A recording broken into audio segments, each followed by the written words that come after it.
White Capes representing North Portland, St. John's, and I rap and shit. This justifiable homicide. Before I put the pen in the pad, I dipped it inside. Now doing this for my dad in the drive, my mama's. Product of Reaganomics and Sonic, cereal bowl, red, blue bonnet, just being honest. Annie bumping the chronic, it taught us all the ebonics. Swap Ninja Turtles for murder and niggas pushing narcotics. When I say product of Reaganomics and Sonic, I'm talking about, like, I was born in the 80s and 89, and that was the time of Reaganomics or the war on drugs. So that's like the reality of the situation. And the kid part of it was Sonic the Hedgehog. This is basically making a contrast between being a kid and having reality around you, pretty much. Then cereal bowl, red, blue bonnet, just being honest. Blue bonnet is like a brand of margarine or butter. And when I was growing up, we would use like the old butter bowls as cereal bowls. Or anything else but cereal in particular. And that's what I mean by cereal bowl, red, blue bonnet, just being honest. And I said Annie bumping the chronic, it taught us all the ebonics. Well, I heard a lot of the rap music growing up from my aunt and more music, but she would play the chronic a lot, and that's one of the CDs that I remember a lot of the words from and picking up a lot of words from, so that's what I mean. When I got to a certain age, Ninja Turtles was like in the past. That was like innocence or whatever, and wanting to watch cartoons and things like that. And then walking outside and seeing the realities of, you know, people dealing drugs, friends dealing drugs, family, and then seeing like murder victims and things like that. Having friends getting killed and things like that. It's like basically the transition. Heard of Santa before I learned about a Black Panther. That's ass back with school system like a bad cancer. Like fuck self-worth, they rather see us shovel dirt. Sit and play sheep while elite do the devil's work.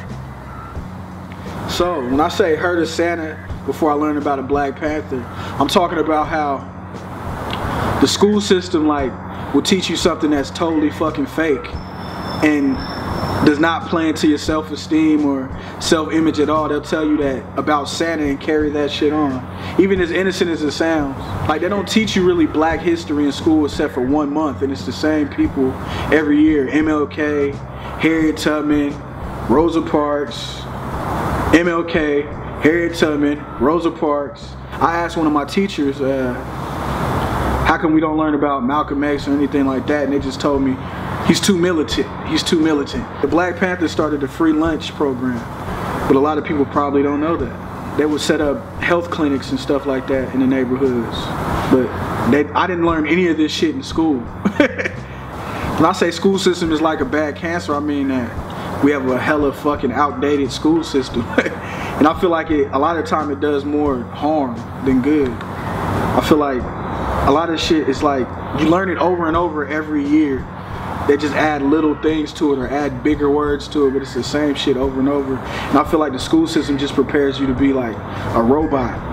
Like, to work within corporate America and just be like an ant pretty much.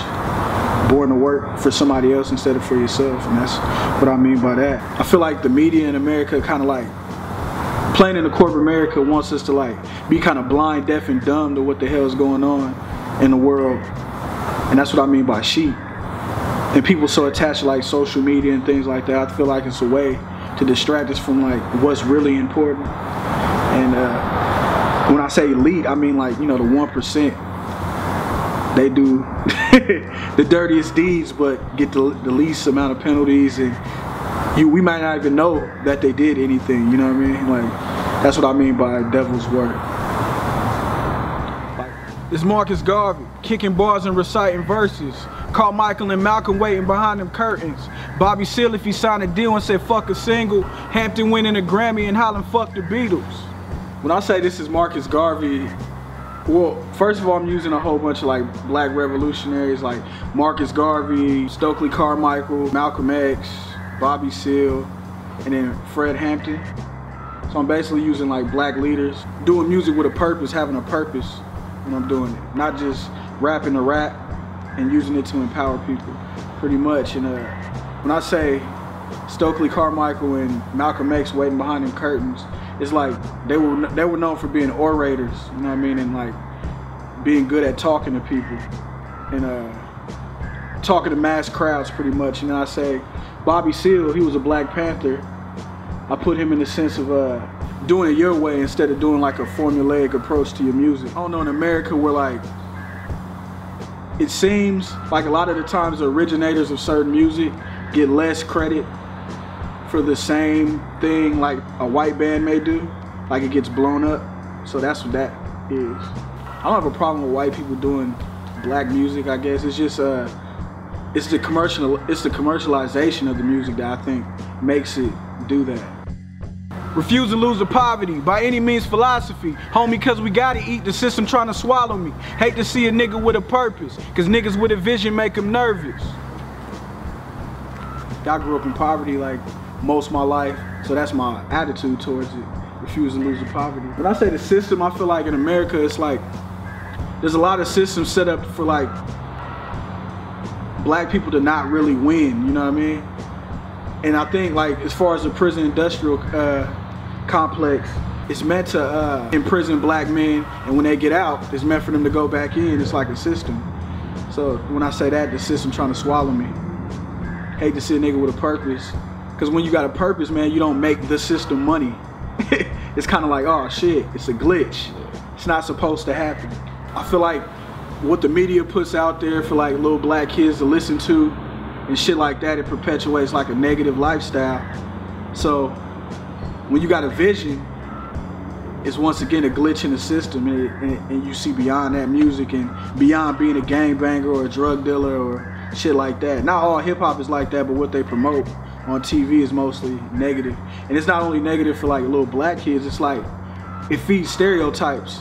So somebody that's never grew up around black people may think that may be their only source of what a black person is. That's what they may think when they actually get around black people, you know, or even if they don't ever get around them, they may carry those stereotypes in their head.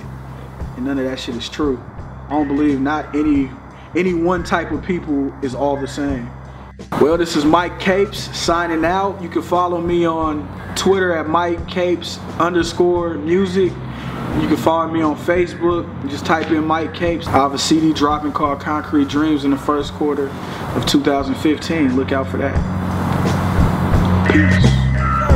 Either that or flipping patties at a fat burger, fuck that. Got a master plan to move these rats furthermore. I'm a fucking beast, you fucking herbivore. Pistol to the paper, hot as Mother Nature's burning core.